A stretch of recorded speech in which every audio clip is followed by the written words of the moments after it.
अस्सलाम वालेकुम दोस्तों, हमारी एक और वीडियो आ गई है कोड पैट्रियन के चैनल के ऊपर। और ये हमारी वीडियो नंबर 48 है जो हम कवर करने जा रहे हैं। और इस वीडियो में आपको बताने जा रहा हूँ कि पाइथन के अंदर असल में डिक्शनरीज असल में होते क्या हैं। तो जी हाँ, यही हम आज की पाइथन की वीडियो में, मेरा मतलब डाटा साइंस का फुल कोर्स के अंदर जानने वाले। तो चलिए आज की वीडियो का आगाज करते हैं बिना टाइम वेस्ट किए। So let's move to computer screen and let's do a coding with laughing. तो guys let's start our today's video, जिसके अंदर आपको पाइथन के अंदर डिक्शनरीज के बारे में बताने जा रहा हूँ। हमारी सेट्स की सीरीज का इख्तिताम हो गया था प्रीवियस वीडियो में। अब देखें डिक्शनरी सबसे पहले बनती कैसे है, उसका सिंटैक्स क्या है। देखें डिक्शनरीज हमेशा कर्ली ब्रैकेट्स के अंदर बनती है। उसका इस तरीके से बनती है, पहले आप अपनी डिक्शनरी का नाम देते हो, फिर कर्ली ब्रैकेट्स डिफाइन करते हो, फिर उसके अंदर आप ब्रांड, अपना ब्रांड आपकी जो की होती है, फिर आपकी जो फॉर्ड है वो वैल्यू होती है, फिर मॉडल ये की है, और जो मस्टैंग है वो एक वैल्यू है। ही है ये की है, और ये 1964 एक वैल्यू है। तो ये हमेशा इस तरीके से बनता है। बंदा डबल डबल कोट्स के अंदर ब्रांड, फिर सेमी कॉलन, फिर अपने गाड़ी का नाम, मतलब फोर्ड है तो फोर्ड, फिर कॉमा लगाना होता है, फिर दूसरा की लिखना होता है, फिर उसके बाद वही सेम थिंग सेमी कॉलन, फिर अपनी वैल्यू लिखनी होती है, फिर कॉमा, फिर अपनी वापस अपनी की लिखनी होती है, फिर उसका की लिखनी होती है, फिर वैल्यू लिखनी होती है। उसके बाद कॉमा नहीं डिफाइन करना होता क्योंकि वो हमारी आखिरी की वैल्यू होती है। डिक्शनरीज, अब देखें डिक्शनरीज किस लिए यूज होते हैं। डिक्शनरीज यूज होते हैं स्टोर करने के लिए डाटा, वैल्यूज, वो भी की वैल्यू पेयर्स के अंदर। सही है। डिक्शनरी एक कलेक्शन है जो ऑर्डर्ड है, चेंजेबल है, लेकिन ये डुप्लीकेट आइटम्स अलाउ नहीं करता। वैसे कि पाइथन 3.7, पाइथन के 3.7 के वर्जन में डिक्शनरीज ऑर्डर्ड थी, और पाइथन 3.6 और अर्लियर में डिक्शनरीज अनऑर्डर्ड हो गई। डिक्शनरीज राइट इन होती हैं कर्ली ब्रैकेट्स के साथ, एंड हैव, इनके पास होती है की वैल्यूज। ओके, फॉर एग्जांपल अगर आप क्रिएट कर रहे हो, प्रिंट कर रहे हो डिक्शनरी, इसमें हमने इस तरीके से क्रिएट किया, प्रिंट किया डिक्शनरी। आप कैसे कर सकते हो, आप सबसे पहले अपने विजुअल स्टूडियो कोड में जाओ, एक विंडो क्रिएट कर दो, एक फाइल क्रिएट कर दो। मैं इंडिकेटर पीवाई की एक नाम की एक फाइल क्रिएट कर रहा हूँ डॉक्यूमेंट्स के अंदर। सही है। अब मैं क्या करूंगा, अब आपको डिक्शनरी हमेशा इस तरीके से क्रिएट करनी होती है। डिक्शनरी का नाम लिखो, फिर कर्ली ब्रैकेट्स के अंदर अपनी की लिखो, की जो होती है, मैं लिख देता हूँ ब्रांड, फिर सेमी कॉलन डिफाइन करो, फिर उसके आगे अपना आपने की तो लिख दिया, वैल्यू लिखो। अब वैल्यू मेरी है फोर्ड। सही है। अब मैं कॉमा लगाऊंगा क्योंकि इसके बाद मेरा एक और आइटम है, एक और की है। अब हमारी जो दूसरी की है वो है ब्रांड हो गया। अब कौन सा, अब मॉडल, अब मॉडल हमारा आएगा। अब मॉडल आप कोई सा भी दे सकते हो, जैसे कि मैं मस्टैंग दे देता हूँ। सही है। फिर कॉमा आएगा क्योंकि मैं एक और नई वैल्यू डालना चाहता हूँ। सही है। तो मैं एक और नई वैल्यू डाल देता हूँ, जैसे कि अब ये हमारी, सॉरी, की डाल देता हूँ, ये की है हमारी ईयर के नाम की। अब इसको मैं 1964, इसको मैंने डबल कोट्स के अंदर नहीं लिखा क्योंकि एक इंटीजर है। फिर इस तरीके से हमारी जो डिक्शनरी है वो बन गई। फिर अपनी डिक्शनरी का नाम दो, उसको प्रिंट करो, आउटपुट दे देगा इस तरीके से। देखो, brand, Ford, model, Mustang, year 1964। इस तरीके से आप अपनी क्रिएट कर सकते हो डिक्शनरी और प्रिंट कर सकते हो। अब dictionary items, dictionary items ordered है, चेंजेबल है, लेकिन ये डुप्लीकेट आइटम्स अलाउ नहीं करते। मतलब डिक्शनरी से आइटम प्रेजेंटेड होते हैं की वैल्यू पेयर्स के अंदर, एंड ये रेफर होते हैं to by using the key name. अब इस एग्जांपल में हमने प्रिंट किया अपना ब्रांड वैल्यू, वो भी डिक्शनरी का। मतलब मैंने इसमें क्या बोला है, मैंने इसमें बोला है कि यार मुझे सिर्फ अपनी ब्रांड ब्रांड की जो वैल्यू है वो चाहिए, तो मैं यहाँ पे बस ब्रांड लिखूंगा, अपना ब्रांड की वैल्यू देगा फोर्ड। इस तरीके से आप प्रिंट कर सकते हो ब्रांड वैल्यू भी डिक्शनरी की। सही है। इस तरीके से आप कर सकते हो। नाउ ऑर्डर्ड या फिर unordered, Python 3.7, as of Python 3 version 3.7 dictionaries ordered थी, और पाइथन 3.6 और अर्लियर में डिक्शनरीज अनऑर्डर्ड हो गई। जब हम कहते हैं कि जो डिक्शनरीज ऑर्डर्ड है, इसका मतलब होता है दैट द आइटम्स डिफाइन करते हैं अपने ऑर्डर, एंड दैट ऑर्डर वो नहीं चेंज हो सकते वो फिर आइटम्स। अनऑर्डर्ड का मतलब होता है जो आइटम्स है उनके पास नहीं डिफाइंड ऑर्डर होता। You can not refer to an item by using an index, मतलब आप उनके रेफर नहीं कर सकते उनके आइटम यूजिंग करते हुए उनके इंडेक्स को। सही। आपको जैसे कि सेट में मैंने आपको एक एग्जांपल दी हुई थी, अनऑर्डर्ड का मतलब क्या होता है। मतलब वो मैंने लिखा, एक सेट बनाई थी एप्पल चेरी बनाना के नाम से, तो मुझे कभी चेरी बनाना एप्पल दे रहा था, कभी बनाना चेरी एप्पल दे रहा था। क्यों? क्योंकि वो अनऑर्डर्ड थे। और ऑर्डर्ड का मतलब ये होता है, मतलब आपने एक सेट, एक डिक्शनरी बना दी सॉरी एक सेट बना दी एप्पल बनाना चेरी के नाम से, तो ये उधर ही रहेगी, मतलब ये आपको जब आउटपुट देगी, जब आप उसको अपनी प्रिंट करोगे अपने सेट को, वो आपको हमेशा एप्पल बनाना चेरी देगा। सही है, इसको ऑर्डर कहते हैं। सही है। चेंजेबल, अब चेंजेबल का मतलब होता है डिक्शनरीज चेंजेबल होती है, मतलब दैट वी कैन चेंज के, मतलब हम इनको चेंज कर सकते हैं, ऐड कर सकते हैं, रिमूव कर सकते हैं अपने आइटम्स को जब हमारी डिक्शनरी एक दफा क्रिएटेड हो जाए। डुप्लीकेट्स नॉट अलाउड, मतलब डिक्शनरीज के पास कैन नॉट हैव, मतलब डिक्शनरी के बाद दो आइटम्स नहीं होते विद सेम की।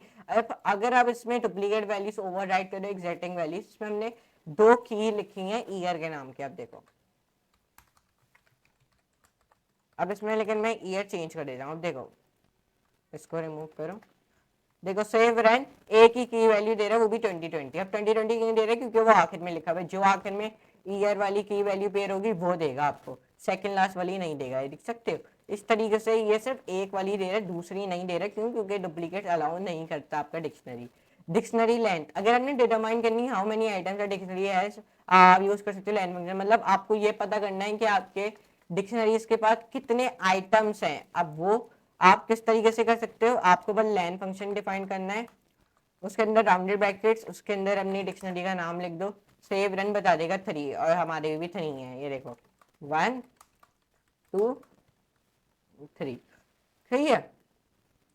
अब डिक्शनरी आइटम्स डाटा टाइप, मतलब जो वैल्यूज हैं डिक्शनरी आइटम्स के अंदर वो किसी भी डाटा टाइप के हो सकते हैं, मतलब स्ट्रिंग के भी हो सकते हैं, इंड के भी हो सकते हैं, बूलियन के भी हो सकते हैं, और लिस्ट डाटा टाइप्स के भी हो सकते हैं साथ ही साथ। देखो इस एग्जाम्पल में हमने किस किस का क्रिएट किया हुआ आपको दिखाऊं, ये देखो, देखो इसमें हमने ये एक स्ट्रिंग है, ये एक हमने बूलियन डाटा टाइप क्रिएट किया हुआ है, एक इंट का किया हुआ है और एक लिस्ट का किया हुआ है, मतलब ये किसी भी डाटा टाइप का आपका हो सकता है डिक्शनरी। सही है, किसी भी डाटा टाइप की हो सकती है, ये आपने याद रखना है। जैसे कि दरवी भी है, अब आप सेव करोगे रन करोगे आउटपुट तो देगा, वैसे जैसे होगा वैसे ही आउटपुट देगा, देख सकते हो, लेकिन एरर नहीं देगा। सही है। टाइप, अब देखिए from Python perspective dictionary define होती हैं as objects with the data type dict class dict, मतलब अगर आप प्रिंट करोगे तो डाटा टाइप ऑफ डिक्शनरी, मतलब अगर आप इधर आके डाटा टाइप पूछोगे, मतलब अपनी डिक्शनरी की डाटा टाइप क्या है, तो आप बस टाइप डिफाइन करो, उसके अंदर राउंडेड ब्रैकेट्स, इधर भी राउंडेड ब्रैकेट, सेव रन बता देगा क्लास डिक्ट। ये देख सकते हो, इस तरीके से आप कर सकते हो। दैट डिक्ट कंस्ट्रक्टर, मतलब ये आल्सो पॉसिबल है, आप यूज कर सकते हो dict constructor to make a dictionary using the dict method to make a dictionary, मतलब आप डिक्ट कंस्ट्रक्टर को भी इस्तेमाल करते हुए अपनी डिक्शनरी बना सकते हो। मतलब आपने एक यहाँ पे डिक्ट के नाम के एक डिक्शनरी नहीं बनाई, मतलब आपने एक ट्रिपल बना दिया, इस ट्रिपल के अंदर आपने क्या लिखा, ब्रांड लिखा, फिर इधर आपने सेमी कॉलन डिफाइन किया, जैसे कि यहाँ पे नहीं हुआ, क्या हो गया, सॉरी, बल्कि ऐसा करो, देखो नेम यहाँ पे आ गया, नेम जॉन दे दिया, फिर यहाँ पे इधर आपने क्या दे दिया, एज आपने दे दी, एज आप दे देते हो जैसे कि 20/12। सही है।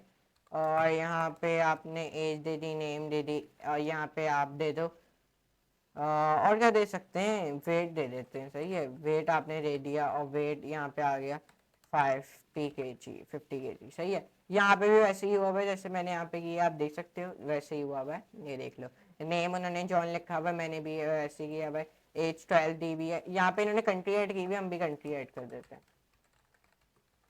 कंट्री कौन सी है, नॉर्वे दे देते हैं। सही है, जैसे कि यहाँ पे हुआ है वैसे हमने सेम किया है। अब यहाँ पे आपको ये एरर दे रहा है, अगर आप देखो, ये देखो सेव करूंगा रन करूंगा एरर दे रहा है, लेकिन सिंटैक्स एरर। लेकिन अगर आप यहाँ पे डिक्शनरी कंस्ट्रक्टर का इस्तेमाल करोगे, देखो यहाँ पे भी इन्होंने वैसे किया हुआ है। इन्होंने क्या किया हुआ है, यहाँ पे इन्होंने सबसे पहले अपनी डिक्शनरी क्रिएट की हुई है, ऐसा करो डिस्ट्रिक्ट, यहाँ पे एरर क्यों दे रहे हैं हमें, ओके ओके सॉरी, यहाँ पे ऐसा करो, ये बस ऐड करो, अब नहीं देगा। हम लोग क्या कर रहे थे, राउंडेड ब्रैकेट ऐड कर रहे थे, हमने सिंपली ऐसे लिखना है, बस आपको बता देगा ये हमारी डिक्शनरी है। अब अगर आप इसकी टाइप भी पूछोगे ना, डिक्शनरी देगा, हमने डिक्शनरी कंस्ट्रक्टर का इस्तेमाल किया। पाइथन कलेक्शन एरेज, यहाँ पे 4 कलेक्शन डेटा टाइप्स होते हैं पाइथन प्रोग्रामिंग लैंग्वेज के अंदर। लिस्ट एक कलेक्शन है जो ऑर्डर्ड है, चेंजेबल है, अलाउज करता है डुप्लीकेट मेंबर्स। पेपल एक कलेक्शन है जो ऑर्डर्ड है, अनचेंजेबल है, अलाउ करता है डुप्लीकेट मेंबर। सेट एक कलेक्शन है जो अनऑर्डर्ड है, अनचेंजेबल है, अनइंडेक्स है, नो डुप्लीकेट मेंबर्स। इन तीनों के बारे में जान लिया। अब हम डिक्शनरी के बारे में जान रहे हैं, जो एक कलेक्शन है जो ऑर्डर्ड है और चेंजेबल है, इसके बाद कोई डुप्लीकेट मेंबर्स नहीं होते। अभी हमारा डिक्शनरी का स्टार्ट हो गया, हमारा सेट्स, ट्रिपल और लिस्ट एंड हो चुका है। सेट आइटम्स अनचेंजेबल हैं बट यू कैन रिमूव और ऐड कर सकते हैं अपने item whenever you like. As Python 3.7 version में dictionaries ordered थी, in Python 3.6 earlier में dictionaries unordered होती।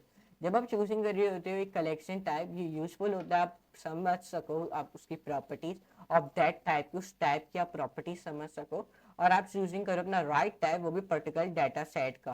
कुल मीन रिटेंशन वो भी ऑफ मीनिंग, एंड इट कुल बी मीन, और इसका मतलब आप इंक्रीज कर सकते हो एफिशिएंसी और सिक्योरिटी। सो ये आपको अच्छी वीडियो पसंद आई होगी, जिसके अंदर हमने जाना है कि पाइथन के अंदर डिक्शनरीज असल में होते गए हैं। तो अगर आपको आज की वीडियो पसंद आई है तो लाइक कर देना, शेयर कर देना, सब्सक्राइब कर देना, नोटिफिकेशन बेल को ऑल पे करना मत भूलना। अब नेक्स्ट वीडियो में हम पाइथन के अंदर एक्सेस कैसे करते हैं डिक्शनरी आइटम, ये जानेंगे। तो गूगल पे आ जाना, यहाँ पे सर्च कर देना मेरा channel by the name of code with Rehan.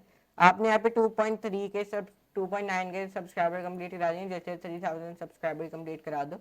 और ये हमारी बाकी भी जो वीडियोस डली हुई है वो भी देख लेना। प्लेलिस्ट पे आ जाना, डेटा साइंस के फुल कोर्स के प्लेलिस्ट पे आ जाना। इस प्लेलिस्ट को एक्सेस करके बुकमार्क करना मत भूलना। और 244 व्यूज आपने कंप्लीट करा दिए, जैसे 500 कंप्लीट करा दो। तो चलो मिलते हैं अपनी नेक्स्ट वीडियो में, नेक्स्ट वीडियो अमेजिंग वीडियो में, इसी तरह की आलतीन बेहतरीन सी नई वीडियो में, वो भी पाइथन की डिक्शनरीज के अंदर। और प्लीज़ इस वीडियो को शेयर कर देना as much as you can. Okay, तो अपनी 48 वीडियो एंड हो चुकी है। अब हम लोग आगाज करेंगे अपनी नेक्स्ट वीडियो से। अब हम लोग अपनी 49 वीडियो का आगाज करेंगे। उसके बाद हम लोग जब 49 वीडियो आएगी उसके बाद हमारी 50 वीडियो आएगी, जो हमारी सक्सेसफुली हम लोग फिर 50 वीडियोस कंप्लीट कर लेंगे successfully. Yes, okay. But anyways आज की वीडियो का तो इख्तिताम करते हैं, तो आज के लिए इतना ही। Good bye.